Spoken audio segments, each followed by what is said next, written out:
नमस्कार साथियों, स्वागत है आपका BHUBA हिस्ट्री चैनल में। हम लोग कबीरदास जी से संबंधित जो 6 पद हैं उनकी व्याख्या कर रहे थे। हम लोगों ने 4 पद पढ़ लिए हैं।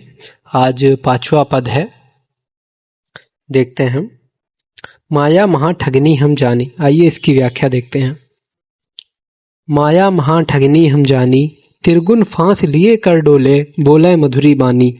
केसव के कमला हुई बैठी, शिव के भवन भवानी। पंडा के मूरत हुई बैठी, तीरथ हूँ में पानी। जोगी के जोगिन हुई बैठी, राजा के घर रानी। काहू के हीरा हुई बैठी, काहू के कौड़ी कानी। भक्तन के भक्तिन हुई बैठी, ब्रह्मा के ब्रह्मानी। कहां कबीर सुनो भाई साधो, यह सब अखत कहानी। ठीक है, इसका सर्वप्रथम हम लोग संकेत लिख लेंगे। माया महा ... अखत कहानी। फिर संदर्भ देखेंगे। प्रस्तुत पद्यांश सजाई प्रसाद जी द्वारा रचित कबीर नामक पुस्तक से उद्धृत है। इसके रचयिता भक्तिकाल की निर्गुण काव्यधारा की ज्ञानाश्रय शाखा के सर्वश्रेष्ठ कवि कबीरदास जी हैं। तो इस पद में जो कबीरदास जी ने कहा है, कबीरदास जी ने इस पद में माया रूपी बंधन से न बंधने के लिए सभी लोगों को कहा है। उनका कहना है कि यह माया बहुत बड़ी धोखेबाज है और अपने बंधन में इसने मनुष्य से लेकर देवताओं तक को बांध रखा है, इसलिए इससे हमें सतर्क रहने की आवश्यकता है। तो आइए इसकी अब व्याख्या देखते हैं। तो इसमें सबसे पहले कठिन शब्दार्थ देख लेते हैं।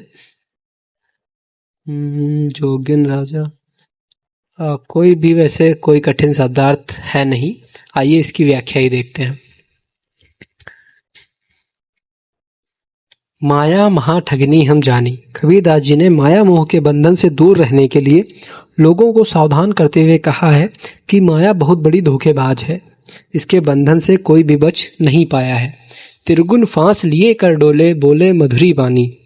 तिरगुन, यह तिरगुन मतलब 3 गुण, सत, रज और तमस। सतस, रजस और तमस, ये 3 गुणों के द्वारा ही हमारा शरीर बना होता है। ठीक है, तो यह त्रिगुण बंधन वाली रस्सी हाथ में लेकर चलती है और हमेशा मीठी वाड़ी बोलकर सबको अपने माया जाल में फंसा लेती है। केसव के कमला हुई बैठी, शिव के भवन भवानी।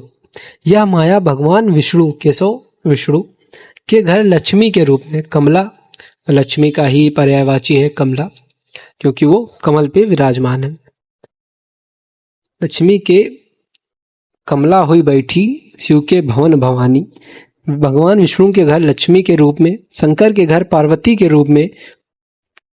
पंडा के मूरत हुई बैठी, तीरथ हूँ में पानी। पुजारी के घर मूर्तियों के रूप में, तीर्थों में जल के रूप में। जोगी के जोगिन हुई बैठी, राजा के घर रानी। और जोगियों के घर जोगन के रूप में, राजा के घर रानी के रूप में। काहू के हीरा हुई बैठी, काहू के कौड़ी कानी। राजा के घर रानी के रूप में, अमीरों के घर हीरे जवाहरात के रूप में, गरीबों के घर व्यर्थ के सिक्कों के रूप में। भक्तन के भक्तिन हुई बैठी, ब्रह्मा के ब्रह्मानी। भक्तों के घर भक्तिन के रूप में, ब्रह्मा के घर सरस्वती के रूप में बैठी हुई है। ठीक है, ये माया भिन्न भिन्न प्रकार से भिन्न भिन्न लोगों के यहाँ किस रूप में बैठी हुई है, इसका इन पंक्तियों के माध्यम से कबीरदास जी ने कहा है, बताया है। कहा है कबीर सुनो भाई साधो, यह सब अखत कहानी। कबीर का कहना है कि हे संतो भाई सुनो, इस माया की ऐसी कहानी है जिसका वर्णन नहीं किया जा सकता। इसने देवताओं से लेकर मनुष्य तक सबको अपने बंधन में बांध रखा है, इसलिए इसके बंधन से हमेशा बचने का प्रयास करना चाहिए। आइए इसका विशेष देखते हैं। प्रस्तुत पद में कबीर जी ने माया से बचने का उपदेश दिया है। प्रस्तुत पद में शांत रस है। भाषा और वर्णन शैली की प्रौढ़ता प्रत्यक्ष हो रही है। छंद पद होगा और पंचमेल या सदुक्कड़ी भाषा का प्रयोग कबीरदास जी ने किया है। तो ये आपका वीडियो कंप्लीट हो जाएगा। अब लास्ट व्याख्या बची है, साधो एक रूप समाही। इसके उपरांत हम लोग कबीरदास जी से जो संबंधित प्रश्न है, जो महत्वपूर्ण प्रश्न है, उसके बारे में